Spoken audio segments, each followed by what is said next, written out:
this election system has ruined us, ruined our institutions. Dirty politics ਨੇ ਇਹ ਸਾਰੀਆਂ ਇੰਸਟੀਟਿਊਸ਼ਨਾਂ ਨੂੰ ਔਰ ਸਾਡੇ ਹਸਪਤਾਲ ਨੂੰ ਜੋ ਅੱਧਾ ਲੱਗੀ ਹੈ। ਗੁਰਦੁਆਰਾ ਪ੍ਰਬੰਧ is only for the ਮਰਿਆਦਾ of ਗੁਰਦੁਆਰਾਸ। ਹਰ ਮਹੀਨੇ ਐਗਜ਼ੈਕਟਿਵ ਦੀ ਇੱਕ ਮੀਟਿੰਗ ਹੋਣੀ ਚਾਹੀਦੀ ਹੈ, ਜਿਹੜੀਆਂ ਕਿ ਨਹੀਂ ਹੋਈਆਂ। ਉਹ ਕਹਿੰਦੇ ਨਾ ਖੜਕਾ ਕੇ ਸਿੱਕਾ ਖੜਕਾ ਕੇ ਕਿ ਹੁਣ ਤੁਸੀਂ ਬਹੁਤ ਸੋਚ ਸਮਝ ਕੇ ਵੋਟਾਂ ਦਿਓ। ਜਿਸ ਦਿਨ ਅਵੇਅਰਨੈਸ ਆ ਗਈ, ਜਿਸ ਦਿਨ ਚੇਤਨਾ ਆ ਗਈ, ਮੈਂ ਮੰਨਦਾ ਨਹੀਂ ਹਾਂ ਕਿ ਚੇਂਜ ਨਹੀਂ ਆਏਗਾ, ਕਿ ਜਿਹੜਾ ਵੀ ਇਲੈਕਸ਼ਨ ਲੜੇ ਉਹ ਪੋਲਿਟਿਕਸ ਵਿੱਚ ਨਹੀਂ ਜਾਏਗਾ, ਉਹ ਸਿਰਫ ਗੁਰਦੁਆਰਾ ਕਮੇਟੀ ਦੇ ਤੱਕ ਸੀਮਤ ਰਹੇ।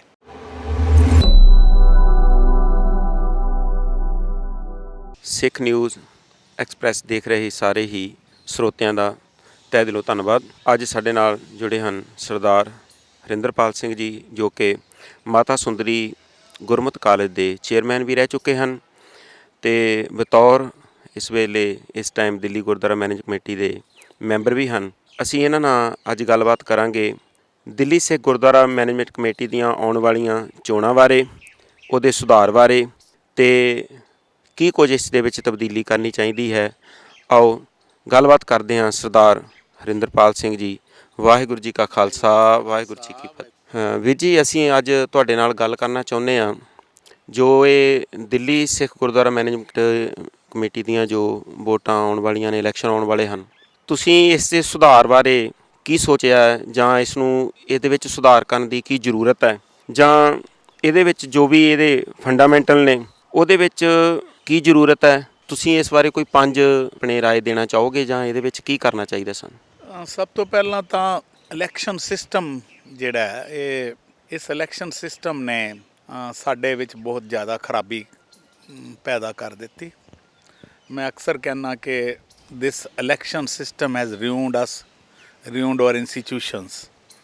ਪਰ ਕਿਉਂਕਿ ਇਹ ਇਲੈਕਸ਼ਨ ਅਸੀਂ ਆਪ ਮੰਗ ਕੇ ਲਿਆ, ਸਰਕਾਰ ਤੋਂ ਮੋਰਚੇ ਲਾ ਕੇ ਲਿਆ, ਇਸ ਲਈ ਹੁਣ ਇਹ ਐਕਟ ਬਣ ਚੁੱਕਿਆ ਹੈ, ਸੰਵਿਧਾਨ ਦਾ ਇੱਕ ਹਿੱਸਾ ਬਣ ਚੁੱਕਿਆ, ਅਤੇ ਹੁਣ ਇਸ 'ਚੋਂ ਨਿਕਲਣਾ ਜੋ ਹੈ ਉਹ ਨਾਮੁਮਕਿਨ ਹੈ। ਅਤੇ ਕੋਸ਼ਿਸ਼ ਇਹੀ ਹੋਣੀ ਚਾਹੀਦੀ ਹੈ ਕਿ ਇਸੇ ਸਿਸਟਮ ਨੂੰ ਅਸੀਂ ਕਿਸ ਤਰ੍ਹਾਂ ਇੱਕ ਆਈਡੀਅਲ ਸਿਸਟਮ ਬਣਾ ਪਾਈਏ। ਤਾਂ ਉਸ ਕੋਸ਼ਿਸ਼ ਵਿੱਚ ਮੇਰੇ ਸੁਝਾਅ ਜ਼ਰੂਰ ਨੇ ਕਿ ਸਭ ਤੋਂ ਪਹਿਲਾਂ ਤਾਂ ਜਿੰਨੀਆਂ ਵੀ ਪਾਰਟੀਜ਼ ਆਪਣੇ ਸਿੰਬਲ ਦੇ ਉੱਤੇ ਆਪਣੇ ਕੈਂਡੀਡੇਟ ਖੜ੍ਹੇ ਕਰਦੇ ਨੇ, ਇਹ ਉਹਨਾਂ ਪਾਰਟੀਜ਼ ਦਾ ਬੜਾ ਵੱਡਾ ਇੱਕ, ਮੈਨੂੰ ਲੱਗਦਾ ਕਿ ਇੱਕ ਰਿਸਪੋਂਸੀਬਿਲਿਟੀ ਵੀ ਹੈ, ਜ਼ਿੰਮੇਵਾਰੀ ਵੀ ਹੈ, ਫਰਜ਼ ਵੀ ਹੈ ਕਿ ਜਿਸ ਨੂੰ ਵੀ ਉਹ ਇਲੈਕਸ਼ਨ ਦੇ ਵਿੱਚ ਗੁਰਦੁਆਰਾ ਕਮੇਟੀ ਦੇ ਇਲੈਕਸ਼ਨ ਲਈ ਸਿਲੈਕਟ ਕਰਦੇ ਨੇ ਚੋਣ ਲੜਨ ਲਈ, ਉਸ ਦਾ ਪੂਰੀ ਸਕਰੀਨਿੰਗ ਕਰਨੀ ਚਾਹੀਦੀ ਹੈ ਕਿ ਉਸ ਨੂੰ ਸਿੱਖੀ ਵਿੱਚ, ਗੁਰਮਤ ਵਿੱਚ, ਐਜੂਕੇਸ਼ਨ ਵਿੱਚ, ਕਰੈਕਟਰ ਵਿੱਚ, ਕਿਰਦਾਰ ਵਿੱਚ ਉਸ ਦਾ ਜਿਹੜਾ ਪੈਮਾਨਾ ਹੈ, ਉਸ ਪੈਮਾਨੇ ਨੂੰ ਜ਼ਰੂਰ ਦੇਖਣਾ ਚਾਹੀਦਾ। ਔਰ ਇਹ ਤਾਂ ਹੋ ਗਿਆ ਪਾਰਟੀਜ਼ ਦੇ ਉੱਤੇ। ਫਿਰ ਮੈਂ ਕਹਾਂਗਾ ਆਵਾਮ ਲਈ, ਮਾਸਿਸ ਲਈ, ਸਿੱਖ ਸੰਗਤ ਲਈ, ਤਾਂ ਮੈਂ ਸਮਝਦਾ ਕਿ ਇੱਕ ਬੜੀ ਪੁਰਾਣੀ ਕਹਾਵਤ ਹੈ, ਹਜ਼ਾਰਾਂ ਸਾਲ ਪੁਰਾਣੀ, ਆਵਾਮ ਕਲਾ ਨਾਮ। ਇਹਦਾ ਮਤਲਬ ਹੈ ਕਿ ਜਿਹੜੀ ਮਾਸਿਸ ਨੇ, ਜਿਹੜਾ ਆਵਾਮ ਹੈ, ਇਨੋਸੈਂਟ ਹੈ, ਅਨਅਵੇਅਰ ਹੈ, ਅਚੇਤਨ ਹੈ। ਇਹ ਫਰਜ਼ ਬਣਦਾ ਪਾਰਟੀਜ਼ ਦਾ, ਚਾਹੇ ਉਹ ਧਾਰਮਿਕ ਪਾਰਟੀਜ਼ ਨੇ, ਚਾਹੇ ਉਹ ਪੋਲੀਟੀਕਲ ਪਾਰਟੀਜ਼ ਨੇ, ਕਿ ਉਹਨਾਂ ਨੂੰ ਸਿੱਧੇ ਰਸਤੇ ਜਿਹੜੀ ਆਵਾਮ ਹੈ, ਜਿਸ ਨੂੰ ਅਸੀਂ ਸੰਗਤ ਕਹਿ ਲਈਏ, ਕਿਉਂਕਿ ਗੁਰਦੁਆਰਾ ਇਲੈਕਸ਼ਨਾਂ ਦੇ ਸਿਰਫ ਸਿੱਖ ਨੇ ਵੋਟ ਦੇਣਾ, ਉਸ ਨੂੰ ਚੇਤਨ ਕਰਨਾ ਕਿ ਤੁਸੀਂ ਗੁਰਦੁਆਰਿਆਂ ਦੇ ਵਿੱਚ ਜਿਹੜੇ ਮੈਂਬਰ ਚੁਣ ਕੇ ਜਾ ਰਹੇ ਨੇ, ਉਹ ਮੈਂਬਰ ਤੁਹਾਡੇ ਬੱਚਿਆਂ ਦੀ ਐਜੂਕੇਸ਼ਨ, ਤੁਹਾਡੇ ਬੱਚਿਆਂ ਦਾ ਧਾਰਮਿਕ ਪਰਸਪੈਕਟ, ਤੁਹਾਡੇ ਬੱਚਿਆਂ ਦਾ ਹੈਲਥ ਦਾ ਪਰਸਪੈਕਟ, ਉਹ ਸਾਰਾ ਸਮਾਜਿਕ ਤੌਰ 'ਤੇ। ਮੈਂ ਅਕਸਰ ਕਹਿਣਾ ਕਿ ਗੁਰਦੁਆਰੇ ਜਿਹੜੇ ਨੇ ਇਹ ਇੱਕ ਇੰਸਟੀਟਿਊਸ਼ਨ ਨੇ। ਸਾਡੇ ਗੁਰਦੁਆਰੇ ਇਹ ਸਿਰਫ ਪੂਜਾ ਪਾਠ ਦੇ ਸਥਾਨ ਨਹੀਂ ਨੇ, ਇਹ ਇੱਕ ਇੰਸਟੀਟਿਊਸ਼ਨ ਨੇ। ਔਰ ਇਸ ਇੰਸਟੀਟਿਊਸ਼ਨ ਦੇ ਵਿੱਚ ਕਿਸੇ ਵੀ ਸਮਾਜ ਦਾ ਸਮਾਜਿਕ ਪੱਖ, ਧਾਰਮਿਕ ਪੱਖ, ਈਵਨ ਮੈਂ ਗੁਰੂ ਗ੍ਰੰਥ ਸਾਹਿਬ ਦਾ ਮੈਂ ਸਟੂਡੈਂਟ ਹਾਂ, ਈਵਨ ਰਾਜਨੀਤਿਕ ਪੱਖ ਵੀ ਸਾਨੂੰ ਗੁਰੂ ਗ੍ਰੰਥ ਸਾਹਿਬ ਵਿੱਚੋਂ ਮਿਲ ਜਾਂਦਾ। ਤਾਂ ਮੈਂ ਸਮਝਦਾ ਕਿ ਇਹ ਗੁਰਦੁਆਰੇ ਜਿਹੜੇ ਨੇ ਸਾਡੀ ਇੰਸਟੀਟਿਊਸ਼ਨ ਸੀ ਸਮਾਜ ਦੇ ਹਰ ਪੱਖ ਨੂੰ ਸਮੇਟਣ ਦੇ ਵਿੱਚ। ਇਸ ਲਈ ਸੰਗਤ ਨੂੰ ਇਹ ਬੜਾ ਜ਼ਰੂਰੀ ਹੈ ਅਵੇਅਰ ਹੋਣਾ ਕਿ ਅਸੀਂ ਜਿਸ ਨੂੰ ਉੱਤੇ ਭੇਜ ਰਹੇ ਹਾਂ ਗੁਰਦੁਆਰਾ ਕਮੇਟੀ ਚੁਣ ਕੇ, ਉਸ ਦਾ ਕੀ ਕਿਰਦਾਰ ਹੈ, ਕੀ ਕੁਆਲੀਫਿਕੇਸ਼ਨ ਹੈ, ਧਰਮ ਦੇ ਮਸਲੇ ਵਿੱਚ ਉਹ ਕਿਤਨਾ ਕੁ ਜਾਣਕਾਰ ਹੈ, ਉਸ ਦੀ ਕੀ ਪਰਸਨੈਲਿਟੀ ਹੈ। ਤਾਂ ਮੈਨੂੰ ਲੱਗਦਾ ਕਿ ਦੂਸਰਾ ਜਿਹੜਾ ਐਸਪੈਕਟ ਹੈ ਉਹ ਸੰਗਤ ਲਈ ਹੈ ਕਿ ਸੰਗਤ ਨੂੰ ਅਵੇਅਰ ਜ਼ਰੂਰ ਹੋਣਾ ਚਾਹੀਦਾ ਹੈ। ਅਸੀਂ ਛੋਟੀਆਂ ਛੋਟੀਆਂ ਗੱਲਾਂ ਦੇ ਉੱਤੇ ਕਿ ਕੋਈ ਜਾਇਜ਼ ਨਜਾਇਜ਼ ਕੰਮ ਮੇਰੇ ਕਿਸੇ ਨੇ ਕਰ ਦਿੱਤੇ ਨੇ, ਅਸੀਂ ਉਸ ਨੂੰ ਵੋਟ ਪਾ ਦਿੰਦੇ ਹਾਂ। ਵੈਸੇ ਤਾਂ ਇਹ ਪੂਰੇ ਵਰਲਡ ਦੇ ਵਿੱਚ ਇੱਕ ਫਿਨੋਮੀਨਾ ਬਣ ਚੁੱਕਿਆ ਹੈ। ਔਰ ਅੱਜ ਇਹ ਜਿਹੜਾ ਇਲੈਕਸ਼ਨ ਸਿਸਟਮ ਹੈ, ਜਿਹੜਾ ਇਲੈਕਸ਼ਨ ਸਿਸਟਮ ਅਸੀਂ ਕਰਦੇ, ਜਿਸ ਦੇ ਵਿੱਚ ਅਸੀਂ ਪਾਬੰਦ ਹਾਂ, ਇਸ ਇਲੈਕਸ਼ਨ ਸਿਸਟਮ ਦੇ ਵਿੱਚ ਵੀ ਲੋਕ ਜਿਹੜੇ ਨੇ ਉਹ ਨਿਰਾਸ਼ ਨੇ। ਔਰ ਕੋਈ ਹੋਰ ਸਿਸਟਮ ਬਣਾਉਣ ਦੇ ਵਿੱਚ ਸਾਡੇ ਜਿਹੜੇ ਵੱਡੇ ਵੱਡੇ ਵਿਦਵਾਨ ਨੇ, ਵੱਡੇ ਵੱਡੇ ਬੁੱਧੀਜੀਵੀ ਨੇ, ਸਮਾਜਿਕ ਕਾਰਿਆਕਰਤਾ ਨੇ, ਉਹ ਇਸ ਵਿੱਚ ਲੱਗੇ ਹੋਏ ਨੇ ਕਿ ਇਸ ਸਿਸਟਮ ਨੂੰ ਕਿਵੇਂ ਹੋਰ ਠੀਕ ਦਰੁਸਤ ਕੀਤਾ ਜਾਏ। ਕਿਉਂਕਿ ਇਹ ਸਾਡਾ ਧਾਰਮਿਕ ਇਲੈਕਸ਼ਨ ਹੈ, ਧਾਰਮਿਕ ਅਸੀਂ ਜਿਹੜੇ ਨੇ ਸਾਡੇ ਮੈਂਬਰ ਚੁਣੇ ਜਾਣੇ ਨੇ। ਇਸ ਲਈ ਮੈਨੂੰ ਲੱਗਦਾ ਹੈ ਕਿ ਇਹ ਪਿਛਲੇ ਬੜੇ ਚਿਰਾਂ ਤੋਂ ਜੋ ਮੀਡੀਆ ਵਿੱਚ ਔਰ ਸਾਰੇ ਅਖਬਾਰਾਂ ਵਿੱਚ ਔਰ ਸਮਾਜ ਵਿੱਚ ਇੱਕ ਦੂਜੇ ਦੀਆਂ ਨਾਲ ਦੂਸ਼ਣਬਾਜ਼ੀਆਂ ਹੋਣੀਆਂ, ਅਤੇ ਉਸ ਲਈ ਸੱਚ ਜਾਣਨਾ ਕਿ ਮੈਨੂੰ ਨਾਮੋਸ਼ੀ ਹੈ ਕਿ ਜਦੋਂ ਸਾਡੇ ਬੱਚੇ, ਸਾਡੀ ਜਨਰੇਸ਼ਨ, ਸਾਡੇ ਨੌਜਵਾਨ ਇਹ ਖਬਰਾਂ ਪੜ੍ਹਦੇ ਨੇ ਜਾਂ ਸੋਸ਼ਲ ਮੀਡੀਆ 'ਤੇ ਦੇਖਦੇ ਨੇ, ਅਤੇ ਉਹਨਾਂ ਦੇ ਜਿਹੜਾ ਦਿਮਾਗੀ ਬੈਲੈਂਸ ਹੈ ਉਹ ਕਿਸ ਤਰ੍ਹਾਂ ਦਾ ਹੁੰਦਾ ਹੋਏਗਾ, ਕਿਸ ਤਰ੍ਹਾਂ ਉਹ ਸ਼ਾਇਦ ਸਾਡੇ ਤੋਂ ਉਹ ਨਿਰਾਸ਼ ਹੁੰਦੇ ਹੋਣਗੇ। ਤਾਂ ਮੈਨੂੰ ਲੱਗਦਾ ਕਿ ਆਉਣ ਵਾਲਾ ਸਮਾਂ ਬੜਾ ਕਰੂਸ਼ੀਅਲ ਹੈ। ਇਸ ਲਈ ਇਹ ਬੜਾ ਹੀ ਸਮਾਂ ਜਿਹੜਾ, ਇਸ ਸਮੇਂ ਸਾਨੂੰ ਪਹਿਲੇ ਆਪਣੇ ਬੱਚਿਆਂ ਨੂੰ ਔਰ ਫਿਰ ਪੂਰੀ ਸੰਗਤ ਨੂੰ ਅਵੇਅਰ ਕਰਨ ਦੀ ਜ਼ਰੂਰਤ ਹੈ ਕਿ ਇਹ ਜਿਹੜਾ ਗੁਰਦੁਆਰਾ ਇਲੈਕਸ਼ਨ ਹੈ ਇਹ ਸਾਡੀ ਹਸਤੀ ਤੇ ਹੋਂਦ ਦਾ ਪ੍ਰਤੀਕ ਹੈ। ਤਾਂ ਮੈਨੂੰ ਲੱਗਦਾ ਹੈ ਕਿ ਸਾਨੂੰ ਇਹ ਕੰਮ ਫੌਰੀ ਤੌਰ 'ਤੇ ਜਿੰਨੀਆਂ ਵੀ ਪਾਰਟੀਜ਼ ਨੇ, ਕੋਈ ਵੀ ਪਾਰਟੀਜ਼ ਨੇ, ਮੈਂ ਉਹਨਾਂ ਪਾਰਟੀਆਂ ਤੋਂ ਉੱਤੇ ਹੋ ਕੇ ਗੱਲ ਕਵਾਂਗਾ ਕਿ ਸਾਨੂੰ ਸਾਰਿਆਂ ਨੂੰ ਸਾਡਾ ਇਹ ਫਰਜ਼ ਬਣਦਾ ਧਰਮ ਦੇ ਪ੍ਰਤੀ, ਗੁਰੂ ਦੇ ਪ੍ਰਤੀ, ਗੁਰਦੁਆਰਿਆਂ ਦੇ ਪ੍ਰਤੀ, ਮੈਂ ਕਹਾਂਗਾ ਗੁਰੂ ਗ੍ਰੰਥ ਸਾਹਿਬ ਦੇ ਪ੍ਰਤੀ, ਕਿ ਅਸੀਂ ਇੱਕ ਤਾਂ ਆਪਣੇ ਜਿਹੜੇ ਕੈਂਡੀਡੇਟ ਚੁਣੀਏ ਉਹ ਠੀਕ ਚੁਣੀਏ ਔਰ ਦੂਸਰਾ ਸੰਗਤ ਵਿੱਚ ਅਵੇਅਰਨੈਸ ਲਿਆਈਏ। ਜਿਸ ਤਰ੍ਹਾਂ ਤੁਸੀਂ ਇਹੀ ਗੱਲ ਕੀਤੀ ਵੀ ਸਾਨੂੰ ਗੁਰੂ ਗ੍ਰੰਥ ਸਾਹਿਬ ਤੋਂ ਰਾਜਨੀਤਿਕ ਪੱਖ ਵੀ, ਧਾਰਮਿਕ ਪੱਖ ਵੀ ਸਾਰੇ ਮਿਲਦੇ ਆ, ਅਤੇ ਇਸ ਜੋ ਗੁਰਦੁਆਰਾ ਮੈਨੇਜਮੈਂਟ ਕਮੇਟੀ ਹੈ ਜੀ, ਉਹਦੇ 8 ਸਾਲ ਦੀ ਜਿਹੜੀ ਕਾਰਗੁਜ਼ਾਰੀ ਹੈ ਉਹਨੂੰ ਤੁਸੀਂ ਕਿਸ ਤਰ੍ਹਾਂ ਦੇਖਦੇ ਹੋ, ਜਿਸ ਵਿੱਚ 4 ਸਾਲ ਤੋਂ ਤੁਸੀਂ ਵੀ ਮੈਂਬਰ ਹੋ? ਮੈਂ ਪਹਿਲੇ ਇੱਕ ਚਿੰਤਾ ਪ੍ਰਗਟ ਕੀਤੀ ਹੈ ਆਪਣੇ ਬੱਚਿਆਂ ਲਈ, ਆਪਣੀ ਜਿਹੜੀ ਆਉਣ ਵਾਲੀ ਜਨਰੇਸ਼ਨ ਲਈ, ਕਿ ਜਿਸ ਤਰ੍ਹਾਂ ਦੀਆਂ ਕਾਰਗੁਜ਼ਾਰੀਆਂ ਸੋਸ਼ਲ ਮੀਡੀਆ 'ਤੇ ਜਾਂ ਪ੍ਰਿੰਟ ਮੀਡੀਆ 'ਚ ਆ ਰਹੀਆਂ ਨੇ, ਉਸ ਤੋਂ ਨਿਰਾਸ਼ ਨੇ ਸਾਡੇ ਬੱਚੇ, ਨਿਰਾਸ਼ ਨੇ। ਤਾਂ ਮੈਂ ਕਹਾਂਗਾ ਹੀ ਕਿ ਇਸ ਵਿੱਚ ਬੜਾ ਜ਼ਰੂਰੀ ਹੈ ਸਮਝਣਾ ਕਿ ਜਿਹੜਾ ਗੁਰਦੁਆਰਾ ਪ੍ਰਬੰਧ ਹੈ ਇਹ ਹਕੂਮਤ ਨਹੀਂ ਹੈ, ਇਹ ਸੇਵਾ ਹੈ। ਇਸ ਨੂੰ ਹਕੂਮਤ ਦੀ ਤਰ੍ਹਾਂ ਨਾ ਟਰੀਟ ਕੀਤਾ ਜਾਵੇ। ਇਹ ਬਟ ਨੈਚੁਰਲ ਹੋ ਗਿਆ ਕਿ ਜਦੋਂ ਇੱਕ ਪੋਲੀਟੀਕਲ ਪਾਰਟੀ ਇਲੈਕਸ਼ਨ ਲੜਦੀ ਹੈ ਔਰ ਸਾਡੀ ਫਿਰ ਧਰਮ ਦੀ ਸੰਸਥਾ ਵੀ ਇਲੈਕਸ਼ਨ ਲੜਦੀ ਹੈ, ਅਤੇ ਇਸ ਲਈ ਇਹਦੇ 'ਚ ਰਾਜਨੀਤੀ ਵੀ ਆ ਜਾਂਦੀ ਹੈ। ਇਸ ਨੂੰ ਠੀਕ ਤਾਂ ਮੈਂ ਇਹ ਕਹਿਣਾ ਚਾਹੁੰਦਾ ਕਿ ਬਜਾਏ ਇਸ ਦੇ ਕਿ ਜੋ ਪਿੱਛੇ ਹੋ ਗਿਆ, ਪੁਲ ਦੇ ਹੇਠੋਂ ਬੜਾ ਪਾਣੀ ਲੰਘ ਗਿਆ, ਉਸ ਨੂੰ ਮੈਨੂੰ ਲੱਗਦਾ ਕਿ ਉਸ ਦੇ ਉੱਤੇ ਅਸੀਂ ਜ਼ਿਆਦਾ ਆਪਣੀ ਤਵੱਜੋ ਦਈਏ। ਇਸ ਨਾਲੋਂ ਮੈਨੂੰ ਇਸ ਤਰ੍ਹਾਂ ਲੱਗਦਾ ਕਿ ਅਸੀਂ ਆਉਣ ਵਾਲੇ ਇਲੈਕਸ਼ਨ ਵਿੱਚ, ਆਉਣ ਵਾਲੇ ਸਮੇਂ ਵਿੱਚ ਉਸ ਨੂੰ ਆਪਣੇ ਆਪ ਨੂੰ ਦਰੁਸਤ ਕਰ ਪਾਈਏ। ਮੈਨੂੰ ਲੱਗਦਾ ਕਿ ਸਾਡੀ ਤਵੱਜੋ ਉਸ ਤਰਫ ਜ਼ਿਆਦਾ ਹੋਣੀ ਚਾਹੀਦੀ ਹੈ। ਲੇਕਿਨ ਕੋਈ ਵੀ ਜਿਸ ਤਰ੍ਹਾਂ ਵੋਟਿੰਗ ਕਰਦਾ ਜਾਂ ਕਿਸੇ ਵੀ ਪਾਰਟੀ ਨੂੰ ਸਪੋਰਟ ਕਰਦਾ, ਉਹਦਾ ਪਿਛਲਾ ਕਾਰਜਕਾਲ ਤਾਂ ਜ਼ਰੂਰ ਦੇਖਦਾ। ਜਿਸ ਤਰ੍ਹਾਂ ਤੁਸੀਂ ਕਿਹਾ ਵੀ ਪੁਲ ਦੇ ਥੱਲੋਂ ਜੋ ਪਾਣੀ ਨਿਕਲ ਗਿਆ, ਉਹਦੀ ਚਿੰਤਾ ਦੇ ਨਾਲੋਂ ਸਾਨੂੰ ਇਹ ਦੇਖਣਾ ਚਾਹੀਦਾ। ਲੇਕਿਨ ਹਰ ਕੋਈ ਬੰਦਾ ਜਿਹੜਾ ਸਪੋਰਟ ਕਰਦਾ ਕਿਸੇ ਵੀ ਪਾਰਟੀ ਨੂੰ, ਵੋਟਰ ਆ ਜਾਂ ਤੁਸੀਂ ਨੌਜਵਾਨ ਕਿਹਾ, ਉਹ ਇਹ ਚੀਜ਼ ਤਾਂ ਦੇਖਦਾ ਵੀ ਪਿੱਛੇ ਇਹਨਾਂ ਨੇ ਕੀ ਕੀਤਾ ਅਤੇ ਮੈਂ ਇਹਨਾਂ ਨੂੰ ਵੋਟ ਕਰਾਂ। ਅਤੇ ਲੇਕਿਨ ਜਿਹੜਾ ਸਾਰਾ ਹੀ ਤੁਸੀਂ ਗੁਰਦੁਆਰਾ ਮੈਨੇਜਮੈਂਟ ਕਮੇਟੀ ਦੀ ਗੱਲ ਕਰੀਏ, ਗੁਰਦੁਆਰਾ ਕਮੇਟੀ ਦੀ, ਅਤੇ ਜੋ ਇਹਦੇ ਵਿੱਚ ਪਿਛਲੇ ਸਾਲ ਵੀ, ਜਿੱਦਾਂ ਕੁਛ ਸਾਲ ਪਹਿਲਾਂ ਜੋ ਬਾਲਾ ਸਾਹਿਬ ਹੌਸਪੀਟਲ ਆ, ਉਹਦਾ ਜੋ ਮਿਸ ਹੋਲਡ ਹੈ, ਉਹਦਾ ਕੀ ਕਾਰਨ ਹੈ ਜੀ, ਅਤੇ ਇਹਦਾ ਜ਼ਿੰਮੇਵਾਰ ਤੁਸੀਂ ਇਹਦਾ ਕਿਸ ਨੂੰ ਸਮਝਦੇ ਆ? ਇਹ ਸਾਰਾ ਵੀ ਉਸੇ ਕਰਕੇ ਹੋਇਆ। ਮੈਂ ਜਿੰਨੀਆਂ ਵੀ ਇੰਸਟੀਚਿਊਸ਼ਨਸ ਅੱਜ ਜੋ ਸਕੂਲਾਂ ਦਾ ਸਾਡਾ ਇੰਨਾ ਨਿਘਾਰ ਹੈ, ਬੰਦ ਹੋਣ ਦੀ ਕਗਾਰ 'ਤੇ ਨੇ, ਔਰ ਤੁਸੀਂ ਬਾਲਾ ਸਾਹਿਬ ਦਾ ਜ਼ਿਕਰ ਕੀਤਾ ਹਸਪਤਾਲ ਦਾ, ਮੈਂ ਇਸ ਗੱਲ ਨੂੰ ਮੰਨਦਾ ਕਿ ਇਸ ਡਰਟੀ ਪੋਲੀਟਿਕਸ ਨੇ ਇਹ ਸਾਰੀਆਂ ਇੰਸਟੀਚਿਊਸ਼ਨਾਂ ਨੂੰ ਔਰ ਸਾਡੇ ਹਸਪਤਾਲ ਨੂੰ ਜੋ ਅੱਧਾ ਲੱਗੀ ਹੈ, ਉਹ ਅਸੀਂ ਅੱਜ ਦੇਖ ਰਹੇ ਹਾਂ। ਔਰ ਇਸੇ ਲਈ ਪਿੱਛੇ ਜੇ ਅਰਦਾਸ ਵੀ ਹੋਈ ਸੀ ਬਾਲਾ ਸਾਹਿਬ ਹਸਪਤਾਲ ਦੇ ਨੂੰ ਦੁਬਾਰਾ ਸ਼ੁਰੂ ਕਰਨ ਲਈ, ਤੇ ਮੈਂ ਉਸ ਵਿੱਚ ਸ਼ਾਮਲ ਵੀ ਹੋਇਆ ਸੀ ਕਿ ਇਹ ਬੜਾ ਜ਼ਰੂਰਤ ਸੀ ਕਿ ਸਾਨੂੰ ਦਿੱਲੀ ਗੁਰਦੁਆਰਾ ਕਮੇਟੀ ਵਿੱਚ ਸਕੂਲ ਵੀ ਸੀ, ਕਾਲਜ ਵੀ ਸੀ, ਟੈਕਨੀਕਲ ਇੰਸਟੀਟਿਊਸ਼ਨ ਸੀ, ਇੱਕ ਬਹੁਤ ਵੱਡਾ ਚੰਗਾ ਹਸਪਤਾਲ ਦੀ ਕਮੀ ਸੀ, ਲੇਕਿਨ ਇਹ ਹਸਪਤਾਲ ਸਿਆਸਤ ਦੇ ਭੇਟ ਚੜ੍ਹ ਗਿਆ ਸੀ।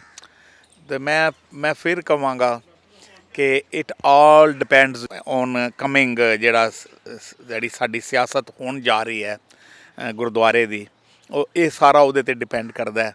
ਜੇ ਚੰਗੇ ਬੰਦੇ ਚੁਣ ਕੇ ਆਉਣਗੇ ਇੰਸਟੀਟਿਊਸ਼ਨਸ ਨੂੰ ਫਿਰ ਦੁਬਾਰਾ ਕਾਇਮ ਕਰ ਸਕਣ ਤਾਂ ਇਹ ਡਿਪੈਂਡ ਉਹੀ ਮਾਸਿਸ 'ਤੇ ਕਰਦਾ ਹੈ, ਸੰਗਤ 'ਤੇ ਕਰਦਾ ਹੈ। ਤੇ ਆਪਾਂ ਤੁਹਾਨੂੰ ਇਹ ਵੀ ਪੁੱਛਣਾ ਚਾਹੁੰਦੇ ਹਾਂ ਵੀ ਗੁਰਦੁਆਰਾ ਕਮੇਟੀ ਦੇ ਜੋ ਬਾਦਲ ਦਲ ਹੈ ਉਹ ਸਾਫ ਸੁਥਰੀ ਕਰਪਸ਼ਨ ਫਰੀ ਜਿਹੜੀ ਆ ਉਹ ਫੇਲ ਹੋ ਗਿਆ ਇਸ ਚੀਜ਼ ਨੂੰ ਦੇਣ ਵਾਸਤੇ, ਸੰਗਤ ਨੂੰ ਪੇਸ਼ ਕਰਨ ਵਾਸਤੇ, ਤੇ ਇਹਦਾ ਕੀ ਕਾਰਨ ਤੁਸੀਂ ਦੱਸਣਾ ਚਾਹੁੰਦੇ ਆ ਜੀ?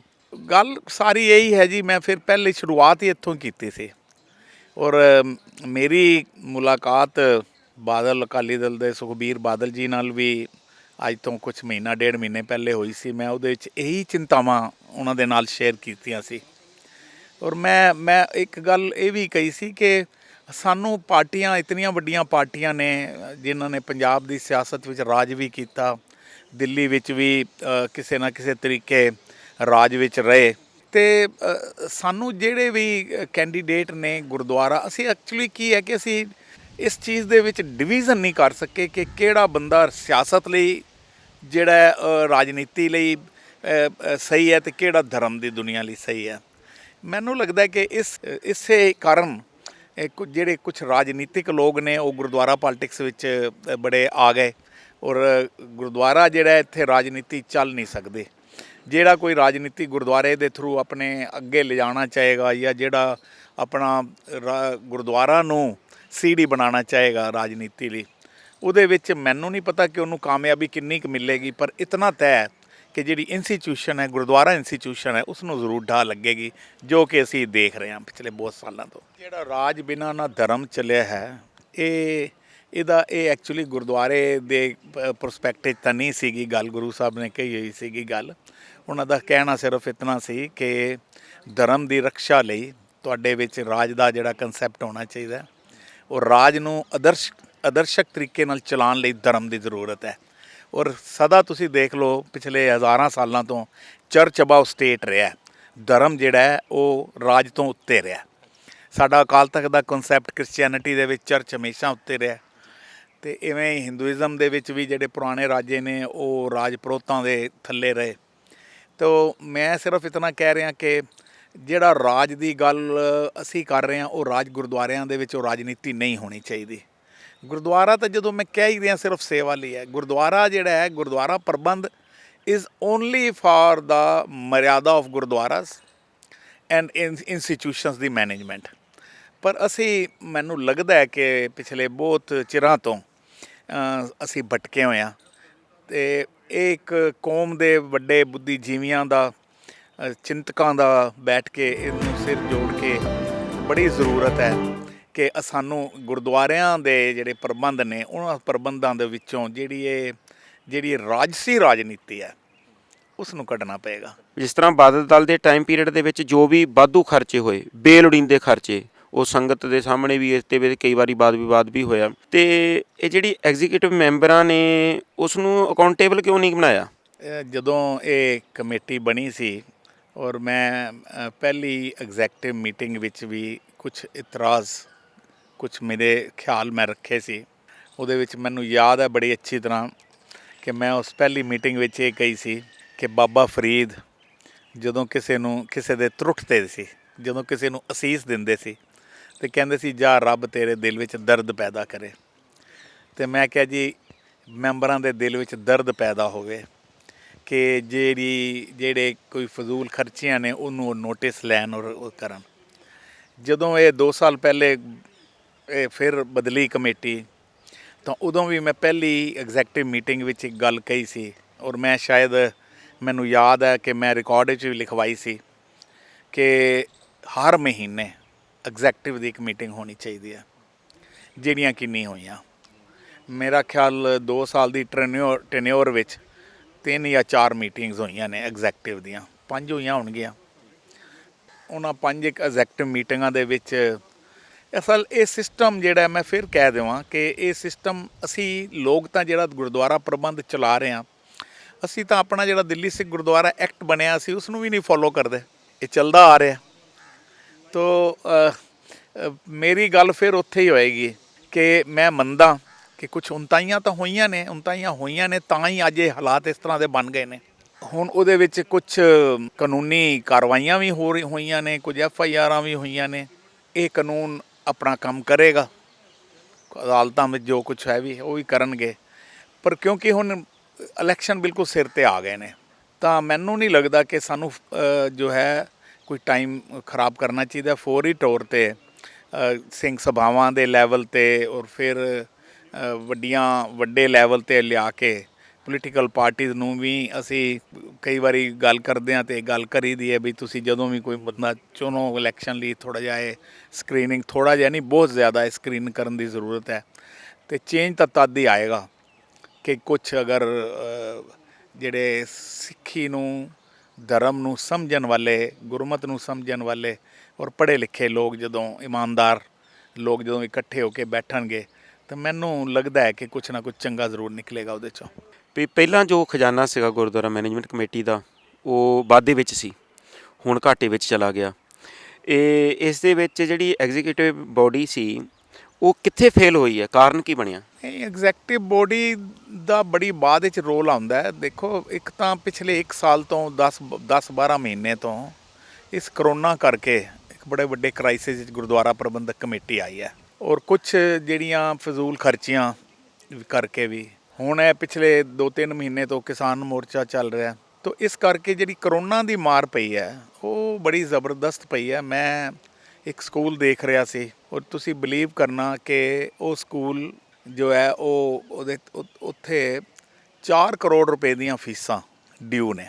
ਲੋਕ ਫੀਸਾਂ ਨਹੀਂ ਦੇ ਰਹੇ ਸੀ ਔਰ ਜ਼ਿਆਦਾ ਨੌਨ ਸਿੱਖ ਦੇ ਰਹੇ ਸੀ 90% ਦੇ ਕਰੀਬ, ਲੇਕਿਨ ਜਿਹੜੇ ਸਿੱਖਾਂ ਦੀਆਂ ਫੀਸਾਂ ਸੀ ਉਹ ਮੇਰਾ ਖਿਆਲ ਤਾਂ 50% ਵੀ ਨਹੀਂ ਸੀ ਆ ਰਹੀਆਂ। ਅਤੇ ਜਦੋਂ ਇਤਨੀਆਂ ਫੀਸਾਂ ਡਿਊ ਹੋਣਗੀਆਂ ਅਤੇ ਜਿਹੜੇ ਸਾਡੇ ਟੀਚਰ ਸਾਹਿਬਾਨ ਨੇ ਉਹਨਾਂ ਨੂੰ ਉਹ ਬੜਾ ਜੋ ਪਿਛਲੇ ਬੜੇ ਸਾਲਾਂ ਤੋਂ ਉਹ ਇੱਕ ਸੰਤਾਪ ਦੇ ਵਿੱਚ ਨੇ, ਉਹਨਾਂ ਨੂੰ ਪੂਰੀਆਂ ਤਨਖਾਹਾਂ ਨਹੀਂ ਮਿਲ ਰਹੀਆਂ ਔਰ ਕਰੋਨਾ ਕਰਕੇ ਜਿਹੜੀਆਂ ਫੀਸਾਂ ਵੀ ਨਹੀਂ ਆ ਰਹੀਆਂ। ਕੁਛ ਜੈਨੂਅਨ ਕਾਰਨ ਵੀ ਨੇ ਔਰ ਕੁਛ ਭੇੜ ਚਾਲ ਵੀ ਚੱਲ ਗਈ ਕਿ ਅਸੀਂ ਖੁੱਲ੍ਹਾਂ ਇੰਨੀਆਂ ਦੇ ਦਿੱਤੀਆਂ ਨਿਜ਼ਾਮ ਦੇ ਵਿੱਚ ਕਿ ਉਹ ਫੀਸਾਂ ਦੇਣ ਦੀ ਗੱਲ ਹੀ ਨਾ ਹੋਈ। ਤਾਂ ਮੈਂ ਕਹਿਣਾ ਇਹ ਚਾਹੁੰਦਾ ਕਿ ਕੁਛ ਹਾਲਾਤ ਸੀ, ਕੁਛ ਉਹ ਕਹਿੰਦੇ ਨਾ ਕੋਈ ਸ਼ਹਿਰ ਦੇ ਲੋਕ ਵੀ ਜ਼ਾਲਮ ਸਨ, ਕੁਝ ਸਾਨੂੰ ਮਰਨ ਦਾ ਸ਼ੌਂਕ ਵੀ ਸੀ। ਮੈਨੂੰ ਲੱਗਦਾ ਕਿ ਦੋਨੋਂ ਗੱਲਾਂ ਨੇ ਮਿਲ ਕੇ ਜੋ ਹੈ ਇੰਨੀ ਬਰਬਾਦੀ ਕੀਤੀ ਹੋਈ ਹੈ ਕਰਕੇ। ਜਿਸ ਤਰ੍ਹਾਂ ਜਿਹਨੇ ਫੀਸਾਂ ਦੀ ਗੱਲ ਕੀਤੀ ਹੈ ਉਹਦੇ ਵਿੱਚ ਤਾਂ ਇਸ ਤਰ੍ਹਾਂ ਵੀ ਹੈ ਵੀ ਜਿਹੜਾ ਕਿਸਾਨ ਮੋਰਚਾ ਚੱਲਦਾ ਹੈ ਜਾਂ ਹੋਰ ਜਿਹੜੇ ਕੋਈ ਵਾਧੂ ਖਰਚੇ ਜਿਹੜੇ ਹੋਏ ਆ, ਅਤੇ ਉਹਦੇ ਵਿੱਚ ਜਿਹੜੀਆਂ ਟੀਚਰਸ ਦੀਆਂ ਫੀਸਾਂ ਸੀ ਉਹ ਜੇ ਖਰਚੇ ਘਟਾਏ ਜਾਂਦੇ ਤਾਂ ਉਹ ਫੀਸਾਂ ਤਾਂ ਦਿੱਤੀਆਂ ਜਾ ਸਕਦੀਆਂ ਸੀ। ਇਸ ਗੱਲ 'ਤੇ ਮੈਂ ਸਹਿਮਤ ਹਾਂ ਤੁਹਾਡੇ ਨਾਲ ਕਿ ਉਹ ਮੈਨੇਜ ਹੋ ਸਕਦਾ ਸੀ ਔਰ ਇਹ ਗੁਰਦੁਆਰਾ ਕਮੇਟੀ ਨੇ ਕੀਤਾ ਵੀ ਹੈ। ਹੁਣ ਜਿੰਨੀਆਂ ਵੀ 60% ਦੇ ਕਰੀਬ ਤਨਖਾਹਾਂ ਦਿੱਤੀਆਂ ਜਾ ਰਹੀਆਂ ਨੇ ਇਹ ਗੁਰਦੁਆਰਾ ਕਮੇਟੀ 'ਚੋਂ ਹੀ ਪੈਸੇ ਜਾ ਰਹੇ ਨੇ। ਹਾਂ, ਪਰ ਮੈਂ ਇਹ ਮੰਨਦਾ ਇਸ ਗੱਲ ਨੂੰ ਕਿ ਕੋਈ ਉਨਤਾਈਆਂ ਤਾਂ ਹਨ ਜਿਸ ਕਰਕੇ ਇਤਨੀਆਂ ਪ੍ਰੋਬਲਮਸ ਹੋਈਆਂ ਨੇ।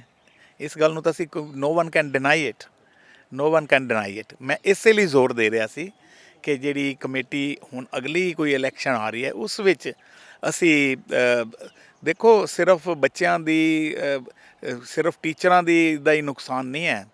ਗੱਲ ਇਹ ਹੈਗੀ ਕਿ ਮੇਰਾ ਮੰਨਣਾ ਹੀ ਇਹੀ ਹੈ ਕਿ ਜਿਸ ਟੀਚਰ ਨੂੰ ਤਨਖਾਹ ਨਹੀਂ ਮਿਲੇਗੀ, ਘਰ ਦੇ ਖਰਚੇ ਨਹੀਂ ਪੂਰੇ ਹੋਣਗੇ, ਉਹ ਪੜ੍ਹਾਈ ਕਿਵੇਂ ਕਰਵਾਏਗਾ? ਉਹ ਬੱਚਿਆਂ ਨੂੰ ਉਸ ਅਟੈਂਸ਼ਨ ਨਾਲ ਪੜ੍ਹਾ ਹੀ ਨਹੀਂ ਸਕਦੇ। ਇਹ ਬੱਚਿਆਂ ਦੇ ਸਾਡੇ ਭਵਿੱਖ ਦਾ ਵੀ ਸਵਾਲ ਬਣ ਗਿਆ, ਬੱਚਿਆਂ ਦੀ ਐਜੂਕੇਸ਼ਨ ਦਾ ਸਵਾਲ ਵੀ ਬਣ ਗਿਆ। ਤਾਂ ਮੈਂ ਇਸ ਲਈ ਕਹਿ ਰਿਹਾ ਕਿ ਮੇਰਾ ਵਾਰ-ਵਾਰ ਜਿਹੜਾ ਮੈਂ ਫਿਰ ਉਸ ਨੂੰ ਦੁਬਾਰਾ ਉਸ ਨੂੰ ਰਿਪੀਟ ਕਰਕੇ ਆ ਜਾਂਦਾ ਕਿ ਰੱਬ ਦਾ ਵਾਸਤਾ ਹੈ, ਮੇਰੀ ਸੰਗਤ ਨੂੰ ਹੱਥ ਜੋੜ ਕੇ ਬੇਨਤੀ ਹੈ ਕਿ ਜਿਹੜਾ ਹੁਣ ਇਲੈਕਸ਼ਨ ਆ ਰਿਹਾ ਇਸ ਵਿੱਚ ਉਹ ਕਹਿੰਦੇ ਨਾ ਸਿੱਕਾ ਖੜਕਾ ਕੇ ਕਿ ਹੁਣ ਤੁਸੀਂ ਬਹੁਤ ਸੋਚ ਸਮਝ ਕੇ ਵੋਟਾਂ ਦਿਓ, ਕਿਉਂਕਿ ਇਹ ਗੁਰਦੁਆਰਾ ਸਾਡੀ ਜਿਹੜੀ ਇੱਕ ਸਟੇਟ ਹੈ, ਸਿੱਖਾਂ ਦੀ ਸਟੇਟ ਸਾਡਾ ਗੁਰਦੁਆਰਾ ਸਿਸਟਮ ਹੈ। ਅਤੇ ਇਸ ਸਟੇਟ ਨੂੰ ਚਲਾਉਣ ਲਈ ਹਰ ਚੀਜ਼ ਦੀ ਜ਼ਰੂਰਤ ਹੈ, ਇਮਾਨਦਾਰੀ ਦੀ ਵੀ ਜ਼ਰੂਰਤ ਹੈ, ਕਿਰਦਾਰ ਦੀ ਵੀ ਜ਼ਰੂਰਤ ਹੈ, ਰੈਵਨਿਊ ਦੀ ਵੀ ਜ਼ਰੂਰਤ ਹੈ, ਅਕਲ ਦੀ ਵੀ ਜ਼ਰੂਰਤ ਹੈ। ਤੋ ਇਹ ਸਾਰਾ ਜਿਹੜਾ ਪੈਕੇਜ ਹੈ ਇਹ ਸੰਗਤ ਜ਼ਰੂਰ ਇਸ ਪੈਕੇਜ ਨੂੰ ਦੇਖ ਕੇ ਅੱਛੀ ਤਰ੍ਹਾਂ ਇਹ ਜਿਹੜਾ ਹੈ। ਬਲਕਿ ਤੁਸੀਂ ਪਾਰਟੀਆਂ ਨੂੰ ਅਗਰ ਜਿਹੜੀਆਂ ਗੁਰਦੁਆਰਾ ਕਮੇਟੀਆਂ ਲੋਕਲ ਗੁਰਦੁਆਰਾ ਕਮੇਟੀਆਂ ਤੇ ਸਿੰਘ ਸਭਾਵਾਂ ਨੇ ਇਹ ਪਾਰਟੀਆਂ ਨੂੰ ਇਨਸਿਸਟ ਕਰਨ ਨਾ ਕਿ ਇਸ ਇਲਾਕੇ 'ਚੋਂ ਇਹ ਬੰਦਾ ਜੀ ਅੱਛਾ ਹੈ, ਇਸ ਨੂੰ ਅੱਗੇ ਲਿਆਓ। ਜਿਸ ਦਿਨ ਅਵੇਅਰਨੈਸ ਆ ਗਈ, ਜਿਸ ਦਿਨ ਚੇਤਨਾ ਆ ਗਈ, ਮੈਂ ਮੰਨਦਾ ਨਹੀਂ ਹਾਂ ਕਿ ਚੇਂਜ ਨਹੀਂ ਆਏਗਾ। ਆਪ ਜੀ ਮਤਲਬ ਜਿਸ ਤਰ੍ਹਾਂ ਦਿੱਲੀ ਸੇ ਗੁਰਦੁਆਰਾ ਮੈਨੇਜਮੈਂਟ ਕਮੇਟੀ ਦੀਆਂ ਜੋ ਇਲੈਕਸ਼ਨ ਆਉਣੇ ਆ ਹੁਣ, ਤੁਸੀਂ ਕਿਸ ਪਾਰਟੀ ਵੱਲੋਂ ਇਲੈਕਸ਼ਨ ਲੜਨਾ ਹੈ? ਮੈਂ ਅਜੇ ਡਿਸਾਈਡ ਨਹੀਂ ਹੈਗਾ, ਪਰ ਇਹ ਤੈਅ ਹੈਗਾ ਕਿ ਮੈਂ ਜਿੱਥੋਂ ਵੀ ਲੜਾਂਗਾ, ਜਿਹੜੀਆਂ ਗੱਲਾਂ ਮੈਂ ਤੁਹਾਡੇ ਨਾਲ ਕਰ ਰਿਹਾ, ਮੈਂ ਜਿੱਥੇ ਵੀ ਜਾਵਾਂਗਾ ਮੈਂ ਉੱਥੇ ਵੀ ਇਹੀ ਗੱਲਾਂ ਕਰਾਂਗਾ। ਅਗਰ ਮੈਨੂੰ ਉੱਥੇ ਵੀ ਕੋਈ ਗੱਲ ਲੱਗੀ ਤਾਂ ਮੈਂ ਬੇਬਾਕੀ ਨਾਲ ਉਹ ਗੱਲ ਕਰਾਂਗਾ। ਨਹੀਂ ਤਾਂ ਮੈਂ ਵੀ ਜੀ ਇੱਕ ਆਪ ਜੀ ਦੀ ਗੱਲ ਨੂੰ ਅੱਗੇ ਤੋਰਨਾ ਚਾਹੁੰਦਾ, ਕਿਉਂਕਿ ਇਲੈਕਸ਼ਨ ਤੋਂ ਪਹਿਲਾਂ ਤੇ ਜਿਸ ਤਰ੍ਹਾਂ ਕਈ ਵਾਅਦੇ ਕੀਤੇ ਜਾਂਦੇ ਆ, ਆਪਾਂ ਬੱਚਿਆਂ ਦੀ ਐਜੂਕੇਸ਼ਨ ਫ੍ਰੀ ਕਰ ਦਿਆਂਗੇ, ਉਹਨਾਂ ਨੂੰ ਇੰਨੇ ਜਿਹੜੇ ਸਰਦਾਰ ਹੋਣਗੇ ਸਿੱਖ ਹੋਣਗੇ ਬੱਚੇ ਉਹਨਾਂ ਨੂੰ ਇੰਨੀ ਛੂਟ ਦਿਆਂਗੇ, ਲੇਕਿਨ ਜਦੋਂ ਉਹੀ ਪਾਰਟੀ ਇਲੈਕਸ਼ਨ ਜਿੱਤ ਜਾਂਦੀ ਆ ਉਹਨੂੰ ਸੇਵਾ ਮਿਲ ਜਾਂਦੀ ਆ, ਫਿਰ ਉਸ ਤੋਂ ਬਾਅਦ ਉਹ ਸਾਰੇ ਜਿਹੜੇ ਵਾਅਦੇ ਹੁੰਦੇ ਆ ਨਾ ਜੀ ਉਹ ਸਾਰੇ ਬਿਲਕੁਲ। ਮੈਂ ਇਸੇ ਲਈ ਕਹਿ ਰਿਹਾ, ਮੈਂ ਸ਼ੁਰੂਆਤ ਇਸ ਦੀ ਜੜ ਤੋਂ ਕੀਤਾ ਸੀ, ਰੂਟ ਤੋਂ ਕੀਤਾ ਸੀ ਕਿ ਆਪਣੀਆਂ ਵਾਅਦੇ ਉਹ ਭੁੱਲਦੇ ਨੇ ਜਿਹੜੇ ਗੁਰੂ ਦੇ ਨਾਲ ਇਮਾਨਦਾਰ ਨਹੀਂ ਨੇ, ਜਿਹੜੇ ਸੰਗਤ ਦੇ ਪ੍ਰਤੀ ਇਮਾਨਦਾਰ ਨਹੀਂ ਨੇ, ਵਾਅਦੇ ਉਹ ਭੁੱਲਦੇ ਨੇ। ਮੈਂ ਜਦੋਂ ਵੀ ਪਹਿਲਾ ਇਲੈਕਸ਼ਨ ਲੜਿਆ ਸੀ ਮੈਂ ਉੱਥੇ ਗੱਲਾਂ ਹੀ ਦੋ ਕੀਤੀਆਂ ਸੀ, ਤੁਸੀਂ ਯਕੀਨ ਮੰਨਣਾ, ਮੈਂ ਕਿਸੇ ਨੂੰ ਇਹ ਵੀ ਨਹੀਂ ਕਿਹਾ ਕਿ ਮੈਨੂੰ ਵੋਟ ਦਿਓ, ਮੈਂ ਕਿਹਾ ਮੈਨੂੰ ਸੀਸਾਂ ਦਿਓ ਕਿ ਮੈਂ ਗੁਰੂ ਗ੍ਰੰਥ ਸਾਹਿਬ ਔਰ ਪੰਜਾਬੀ, ਮੈਂ ਦੋ ਗੱਲਾਂ ਤੇ ਗੁਰੂ ਗ੍ਰੰਥ ਸਾਹਿਬ ਦਾ ਮੈਸੇਜ ਤੇ ਪੰਜਾਬੀ ਜਿਹੜਾ ਘਰ ਘਰ ਪਹੁੰਚਾਵਾਂ। ਗੱਲ ਸਿਰਫ ਇੰਨੀ ਹੈ ਕਿ ਇੱਕ ਗੱਲ ਇਹ ਵੀ ਮੈਂ ਜ਼ਰੂਰ ਕਹਾਂ ਕਿ ਇੱਕ ਗੱਲ ਇਹ ਬੜੀ ਸੋਚਣ ਵਾਲੀ ਹੈ ਕਿ ਜਦੋਂ ਕੋਈ ਮੈਂਬਰ ਬਣ ਜਾਂਦਾ ਹੈ ਤਾਂ ਫਿਰ ਗੁਰਦੁਆਰਾ ਪ੍ਰਬੰਧ ਦੇ ਵਿੱਚ ਉਹ ਪਾਰਟੀਬਾਜ਼ੀ ਤੋਂ ਉੱਤੇ ਉੱਠਣਾ ਚਾਹੀਦਾ। ਇਹ ਇੱਕ ਬੜੀ ਗੱਲ ਜ਼ਰੂਰੀ ਹੈ।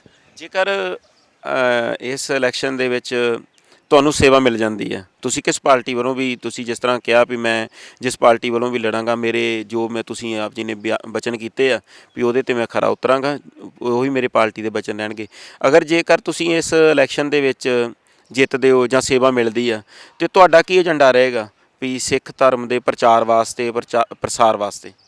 ਮੇਰਾ ਏਜੰਡਾ ਮੇਰੀ ਜਨਰੇਸ਼ਨ ਨੂੰ, ਮੇਰੇ ਆਉਣ ਵਾਲੇ ਵਾਰਸਾਂ ਨੂੰ ਸਿੱਖੀ ਬਾਰੇ, ਗੁਰਮਤ ਬਾਰੇ, ਐਜੂਕੇਸ਼ਨ ਬਾਰੇ ਸਭ ਤੋਂ ਪਹਿਲਾ ਏਜੰਡਾ ਇਹ ਹੋਵੇਗਾ ਕਿ ਮੈਂ ਸੱਚ ਦੱਸਦਾ ਕਿ ਸੈਂਕੜੋਂ ਹਜ਼ਾਰੋਂ ਬੱਚੇ ਮਿਲਦੇ ਨੇ, ਉਹਨਾਂ ਨੂੰ ਪੰਜਾਬੀ ਬੋਲਣੀ ਜਾਂ ਲਿਖਣੀ ਤੇ ਪੜ੍ਹਨੀ ਕੀ ਬੋਲਣੀ ਵੀ ਨਹੀਂ ਆ ਰਹੀ।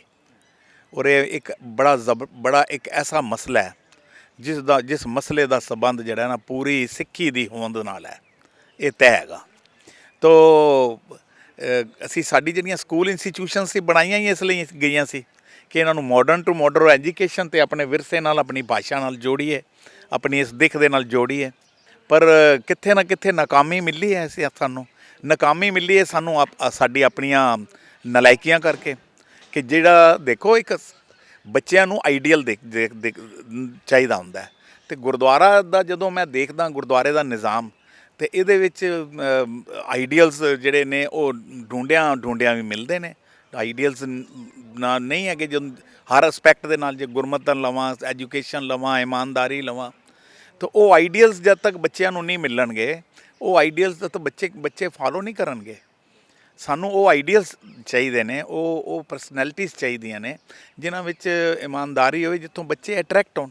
ਮੈਨੂੰ ਵੀ ਇਹਦੇ ਵਰਗਾ ਬਣਨਾ ਹੈ, ਬੱਚੇ ਦਾ ਕੋਈ ਆਈਡਲ ਹੋਣਾ ਚਾਹੀਦਾ ਇਹਦੇ ਵਿੱਚ। ਅਤੇ ਆਪ ਜੀ ਜਿਸ ਤਰ੍ਹਾਂ ਸਰਦਾਰ ਸਰਨਾ ਸਾਹਿਬ ਜੀ ਦੇ ਟਾਈਮ ਨਿਜ਼ਾਮ ਤੋਂ ਉਹਨਾਂ ਦੇ 8 ਸਾਲ ਦੇ ਜਿਹੜੇ ਹੁਣ ਪੀਰੀਅਡ ਆ ਬਾਦਲ ਦਲ ਦਾ ਚੱਲ ਰਿਹਾ ਜੀ, ਅਤੇ ਉਸ ਨੂੰ ਤੁਸੀਂ ਕਿਸ ਤਰ੍ਹਾਂ ਉਹਨਾਂ ਨਾਲ ਕੰਪੇਅਰ ਕਰਦੇ ਆ, ਤੁਲਨਾ ਕਿਸ ਤਰ੍ਹਾਂ ਕਰਦੇ ਆ ਤੁਸੀਂ?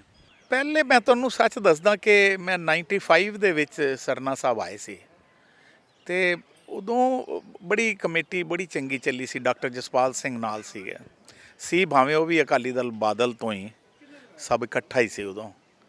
ਅਤੇ ਉਦੋਂ ਜਿਹੜੇ ਮੈਂਬਰ ਸੀ, ਮੈਜੋਰਟੀ ਮੈਂਬਰ ਪੜ੍ਹੇ ਲਿਖੇ ਸੀ, ਸਿੱਖੀ ਨੂੰ, ਗੁਰਮਤ ਨੂੰ ਜਾਣਨ ਵਾਲੇ। ਹੁਣ ਡਾਕਟਰ ਜਸਪਾਲ ਸਿੰਘ ਬੜੇ ਵੱਡੇ ਸਾਡੇ ਪੰਥ ਦੇ ਵਿਦਵਾਨ ਨੇ, ਨਿਹਾਇਤ ਇਮਾਨਦਾਰ, ਬੜੇ ਅੱਛੇ ਵਕਤਾ, ਬੜੇ ਵੱਡੇ ਐਜੂਕੇਸ਼ਨਿਸਟ। ਉਹ ਜਨਰਲ ਸੈਕਟਰੀ ਰਹੇ ਸੀਗੇ। ਹੁਣ ਉਸ ਤੋਂ ਬਾਅਦ ਸਮੇਂ ਦੇ ਨਾਲ ਨਾਲ ਜਿਹੜੀ ਕੁਆਲਿਟੀ ਆਫ ਮੈਂਬਰਸ ਨੇ ਉਹਦੇ 'ਚ ਨਿਖਾਰ ਆਉਂਦਾ ਗਿਆ ਸਮੇਂ ਦੇ ਨਾਲ ਨਾਲ। ਔਰ ਅੱਜ ਜਦੋਂ ਅਸੀਂ ਦੇਖਦੇ ਹਾਂ ਤਾਂ ਇੱਥੇ ਕੁਝ ਦਿਖਦਾ ਨਹੀਂ, ਅੰਧੇਰਾ ਦਿਖਦਾ ਹੈ। ਖਾਸ ਕਰਕੇ ਮੈਨੂੰ ਗੁਰਦੁਆਰੇ ਨਿਜ਼ਾਮ ਦੇ ਵਿੱਚ ਗੁਰਦੁਆਰੇ ਦੇ ਜਿਹੜੇ ਜਿੰਨੇ ਸਾਡੇ ਇਤਿਹਾਸਕ ਗੁਰਦੁਆਰੇ ਨੇ ਉਹਨਾਂ ਦੇ ਵਿੱਚ ਜੋ ਇੰਤਜ਼ਾਮ ਹੋਣੇ ਚਾਹੀਦੇ ਨੇ ਉਹ ਇੰਤਜ਼ਾਮ ਨਹੀਂ ਹੋ ਪਾ ਰਹੇ। ਉਹਦੇ ਬੜੇ ਕਾਰਨ ਨੇ, ਪਰ ਦੇਖੋ ਗੁਰੂ ਮਹਾਰਾਜ ਕਿਰਪਾ ਕਰੇਗਾ। ਮੈਂ ਫਿਰ ਆਉਣ ਵਾਲੇ ਸਮੇਂ ਨੂੰ ਬੜੀ ਬੇਸਬਰੀ ਨਾਲ ਇੰਤਜ਼ਾਰ ਕਰ ਰਿਹਾ ਕਿ ਉਹਦੇ ਵਿੱਚ ਕੀ ਰੋਲ ਅਦਾ ਹੋ ਸਕਦਾ ਹੈ ਔਰ ਕਿੰਨੀ ਕੁ ਗੱਲ ਉਦੋਂ ਸੁਣੀ ਜਾਏਗੀ, ਕਿਹੋ ਜਿਹੇ ਲੋਕ ਆਉਣਗੇ। ਦੇਖੋ ਗੁਰੂ ਮਹਾਰਾਜ ਕਿਰਪਾ ਕਰੇਗਾ। ਤੁਹਾਨੂੰ ਇਹ ਨਹੀਂ ਲੱਗਦਾ ਵੀਰ ਜੀ, ਜਿਸ ਤਰ੍ਹਾਂ ਦਿੱਲੀ ਗੁਰਦੁਆਰਾ ਮੈਨੇਜਮੈਂਟ ਕਮੇਟੀ ਦੀਆਂ ਜਦੋਂ ਵੀ ਇਲੈਕਸ਼ਨ ਹੁੰਦੀਆਂ ਵੀ ਇਹਨਾਂ ਨੂੰ ਜਦੋਂ ਵੀ ਵਰਤਿਆ ਜਾਂਦਾ, ਇਹਨੂੰ ਪਲੇਟਫਾਰਮ ਬਣਾ ਕੇ ਵਰਤਿਆ ਜਾਂਦਾ ਵੀ ਇੱਥੇ ਆਓ ਦਿੱਲੀ ਕਮੇਟੀ ਦੀਆਂ ਵੋਟਾਂ ਦੇ ਵਿੱਚ ਕੋਈ ਜਿੱਤ ਜਾਂਦਾ ਹੈ ਤੇ ਉਹਦਾ ਜਾਣ ਪਹਿਚਾਣ ਇੰਨੀ ਹੋ ਜਾਂਦੀ ਹੈ ਤੇ ਉਸ ਤੋਂ ਬਾਅਦ ਉਹ ਪੋਲੀਟਿਕਸ ਵਿੱਚ ਤੇ ਚਲਾ ਜਾਂਦਾ। ਆਪਾਂ ਪਹਿਲੇ ਡਿਸਕਸ ਕਰ ਚੁੱਕੇ ਹਾਂ ਆਪਣੀ ਗੱਲ ਕਿ ਦਿੱਲੀ ਕਿਸੇ ਗੁਰਦੁਆਰਾ ਪ੍ਰਬੰਧਕ ਕਮੇਟੀ ਦਾ ਮੈਂਬਰ ਬਣ ਕੇ ਜਿਹੜੀਆਂ ਉਹਨਾਂ ਦੀਆਂ ਆਕਾਂਸ਼ਾਵਾਂ ਨੇ ਉਹ ਹੋਰ ਕਿੱਥੇ ਹੋਣ। ਸਾਰੇ ਇਲੈਕਸ਼ਨ ਸਿਸਟਮ ਦੇ ਵਿੱਚ ਇਸ ਤਰ੍ਹਾਂ ਹੀ ਹੁੰਦਾ ਹੈ ਕਿ ਜਿੰਨੇ ਵੱਡੇ ਇਲੈਕਸ਼ਨਾਂ 'ਤੇ ਜਾਂਦੇ ਨੇ ਉਹ ਸਭ ਛੋਟੇ ਤੋਂ ਉੱਤੇ ਜਾਂਦੇ ਨੇ। ਪਰ ਮੈਂ ਫਿਰ ਕਹਿਣਾ, ਕਿਉਂਕਿ ਇਹ ਗੁਰਦੁਆਰਿਆਂ ਦਾ ਨਿਜ਼ਾਮ ਹੈ, ਇਸ ਲਈ ਮੈਨੂੰ ਲੱਗਦਾ ਕਿ ਮੈਂ ਜਿਹੜੀ ਸ਼ੁਰੂਆਤ ਵਿੱਚ ਗੱਲ ਕੀਤੀ ਹੈ ਕਿ ਪਾਰਟੀਆਂ ਦਾ ਇਹ ਧਰਮ ਹੈ ਕਿ ਜਿਹੜੇ ਵੀ ਉਹ ਕੈਂਡੀਡੇਟ ਚੁਣਨ, ਉਹ ਕੈਂਡੀਡੇਟ ਜੋ ਨੇ ਉਹ ਉਹਨਾਂ ਨੂੰ ਚੰਗੀ ਤਰ੍ਹਾਂ ਸਕਰੀਨਿੰਗ ਕਰ ਲੈਣ ਔਰ ਇਹ ਤੈਅ ਹੋ ਜਾਵੇ ਕਿ ਜਿਹੜਾ ਵੀ ਇਲੈਕਸ਼ਨ ਲੜੇ ਉਹ ਪੋਲੀਟਿਕਸ ਵਿੱਚ ਨਹੀਂ ਜਾਏਗਾ, ਉਹ ਸਿਰਫ ਗੁਰਦੁਆਰਾ ਕਮੇਟੀ ਦੇ ਤੱਕ ਸੀਮਤ ਰਹੇ। ਇਹ ਕਰ ਲੈਣਾ ਚਾਹੀਦਾ ਹੈ, ਬਹੁਤ ਜ਼ਰੂਰੀ ਹੈ। ਫਿਰ ਉਸ ਬੰਦੇ ਨੂੰ ਪੰਜਾਬੀ ਆਉਣੀ ਮਸਟ ਹੈ, ਲਿਖਣੀ ਪੜ੍ਹਨੀ। ਫਿਰ ਉਸ ਬੰਦੇ ਐਜੂਕੇਸ਼ਨ ਨੂੰ ਸਮਝਦਾ ਹੋਵੇ, ਗੁਰਮਤ ਨੂੰ ਸਮਝਦਾ ਹੋਵੇ, ਗੁਰਦੁਆਰੇ ਦੇ ਨਿਜ਼ਾਮ ਨੂੰ, ਮੈਨੇਜਮੈਂਟ ਦਾ ਕੋਈ ਉਹਨੂੰ ਐਕਸਪੀਰੀਅੰਸ ਹੋਵੇ। ਤੋ ਇਹ ਸਾਰੀਆਂ ਗੱਲਾਂ ਜਿਹੜੀਆਂ ਨੇ ਇਹ ਜਦ ਤੱਕ ਕੰਪਲੀਟ ਨਹੀਂ ਹੋਣਗੀਆਂ ਤਦ ਤੱਕ ਚੰਗਾ ਨਿਜ਼ਾਮ ਨਹੀਂ ਆ ਸਕਦਾ। ਪ੍ਰਧਾਨ ਸਕੱਤਰ ਬਣ ਜਾਂਦੇ ਨੇ, ਜੇ ਮੈਂਬਰ ਕਮਜ਼ੋਰ ਹੋਣਗੇ, ਜਿਨ੍ਹਾਂ ਮੈਂਬਰਾਂ ਨੂੰ ਪਤਾ ਨਹੀਂ, ਤਾਂ ਫਿਰ ਪ੍ਰਧਾਨ ਸਕੱਤਰ ਜਿਹੜੇ ਨੇ ਉਹ ਫਿਰ ਹਿਟਲਰ ਵਾਲੀ ਗੱਲ ਹੋਏਗੀ, ਉਹ ਨਿਜ਼ਾਮ ਹੋਏਗਾ। ਜੇ ਮੈਂਬਰ ਸੁਚੇਤ ਆ ਗਏ ਤਾਂ ਇੱਕ ਗੱਲ ਤੈਅ ਹੈ ਕਿ ਉਹ ਪ੍ਰਧਾਨ ਸਕੱਤਰ ਨੂੰ ਵੀ ਉਹ ਨਹੀਂ ਕਰਨ ਦੇਣਗੇ। ਅਸਲ ਵਿੱਚ ਨਾ ਐਕਚੁਅਲੀ ਜਿਸ ਤਰ੍ਹਾਂ ਤੁਸੀਂ ਕਿਹਾ ਵੀ ਇਹਨੂੰ ਆਪਾਂ ਰੋਕਣ ਦੀ ਗੱਲ ਕਰੀਏ ਵੀ ਇਹ ਪਲੇਟਫਾਰਮ ਇਹਨੂੰ ਬਣਾ ਕੇ ਬੰਦਾ ਅੱਗੇ ਪੋਲੀਟਿਕਸ ਦੇ ਵਿੱਚ ਨਾ ਜਾਏ, ਲੇਕਿਨ ਸੰਗਤ ਦੇ ਨਾਲ ਤੇ ਵਾਅਦਾ ਕਰ ਦੇਣਗੇ ਜਿਹੜੇ ਮਤਲਬ ਜੋ ਵੀ ਮੈਂਬਰ ਹੋਣਗੇ ਉਹਨਾਂ ਦੇ। ਇਹ ਪੱਕਾ ਕਿਸ ਤਰ੍ਹਾਂ ਇਹਨੂੰ ਰੋਕਿਆ ਕਿਸ ਤਰ੍ਹਾਂ ਜਾ ਸਕਦਾ ਵੀ ਹਾਂ ਵੀ ਉਹ ਪੋਲੀਟਿਕਸ ਦੇ ਵਿੱਚ ਨਹੀਂ ਜਾਏਗਾ ਜਿਹੜਾ ਮੈਂਬਰ ਬਣ ਜਾਏਗਾ ਦਿੱਲੀ ਕਮੇਟੀ ਦਾ? ਜਦੋਂ ਸ਼ੁਰੂਆਤ ਵਿੱਚ ਉਹਨੂੰ ਟਿਕਟ ਦਿੰਦੇ ਨੇ ਉਹਨਾਂ ਤੋਂ ਹਲਫਨਾਮਾ ਲਿਆ ਜਾਂਦਾ, ਹਲਫਨਾਮਾ ਲਿਆ ਜਾਏਗਾ। ਬਾਕੀ ਤਾਂ ਦੇਖੋ ਵੀਰ ਜੀ ਗੱਲ ਹੈਗੀ, ਇਹ ਗੱਲ ਤਾਂ ਸਾਰੀ ਵਿਸ਼ਵਾਸ ਦੀ ਹੁੰਦੀ ਹੈ। ਕਈ ਤਾਂ ਫਿਰ ਹਲਫਨਾਮੇ ਦੇ ਕੇ ਵੀ ਉਸ ਗੱਲ ਨੂੰ ਵਾਇਲੇਟ ਕਰ ਦੇਣਗੇ। ਪਰ ਚਲੋ, ਪਰ ਇੱਕ ਵਾਰੀ ਇਹ ਤਾਂ ਹੈ ਨਾ ਕਿ ਸੰਗਤ ਦੇ ਸਾਹਮਣੇ ਇਹ ਗੱਲ ਆ ਜਾਵੇ ਕਿ ਫਲਾਣੇ ਨੇ ਇਹ ਵਾਅਦਾ ਕੀਤਾ, ਹਲਫਨਾਮਾ ਦਿੱਤਾ ਹਾਂਜੀ ਕਿ ਇਹ ਨਹੀਂ ਲੜੇਗਾ। ਉਸ ਤੋਂ ਬਾਅਦ ਲੜੇਗਾ ਤੇ ਫਿਰ ਲੋਕ ਦੇਖਣਗੇ ਕਿ ਉੱਥੋਂ ਬਾਗੀ ਹੋ ਕੇ ਆਇਆ, ਉੱਥੋਂ ਉਹਨੇ ਨਹੀਂ ਮੰਨਿਆ ਤੇ ਹੁਣ ਕਿਵੇਂ ਗੱਲ ਅੱਗੇ ਠੀਕ ਚੱਲੇਗੀ। ਤੇ ਇਹ ਤਾਂ ਪਬਲਿਕਲੀ ਇਹ ਅਨਾਊਂਸ ਕੀਤਾ ਜਾਵੇ ਹਰ ਪਾਰਟੀ ਵੱਲੋਂ ਕਿ ਇਹ ਅੱਗੇ ਰਾਜਨੀਤੀ 'ਚ ਕਿਸੇ ਹੋਰ ਰਾਜਨੀਤੀ 'ਚ ਨਹੀਂ ਜਾਣਗੇ। ਆਪ ਸਮੂਹ ਸੰਗਤਾਂ ਨੇ ਸਰਦਾਰ ਹਰਿੰਦਰਪਾਲ ਸਿੰਘ ਜੀ ਜੋ ਕਿ ਮਾਤਾ ਸੁੰਦਰੀ ਕਾਲਜ ਦੇ ਗੁਰਮਤਿ ਕਾਲਜ ਦੇ ਚੇਅਰਮੈਨ ਵੀ ਰਹੇ ਹਨ, ਆਪ ਜੀਆਂ ਨੇ ਉਹਨਾਂ ਪਾਸੋਂ ਬੜੇ ਹੀ ਅਮੋਲਕ ਵਿਚਾਰ ਜੋ ਦਿੱਲੀ ਗੁਰਦੁਆਰਾ ਮੈਨੇਜਮੈਂਟ ਕਮੇਟੀ ਦੀਆਂ ਆਉਣ ਵਾਲੀਆਂ ਵੋਟਾਂ ਹਨ ਉਹਨਾਂ ਦੇ ਪ੍ਰਤੀ ਸਰਵਣ ਕੀਤੇ ਹਨ। ਅਸੀਂ ਵੀਰ ਜੀ ਦਾ ਤਹਿ ਦਿਲੋਂ ਧੰਨਵਾਦ ਕਰਦੇ ਹਾਂ। ਵਾਹਿਗੁਰੂ ਜੀ ਕਾ ਖਾਲਸਾ, ਵਾਹਿਗੁਰੂ ਜੀ ਕੀ ਫਤਿਹ।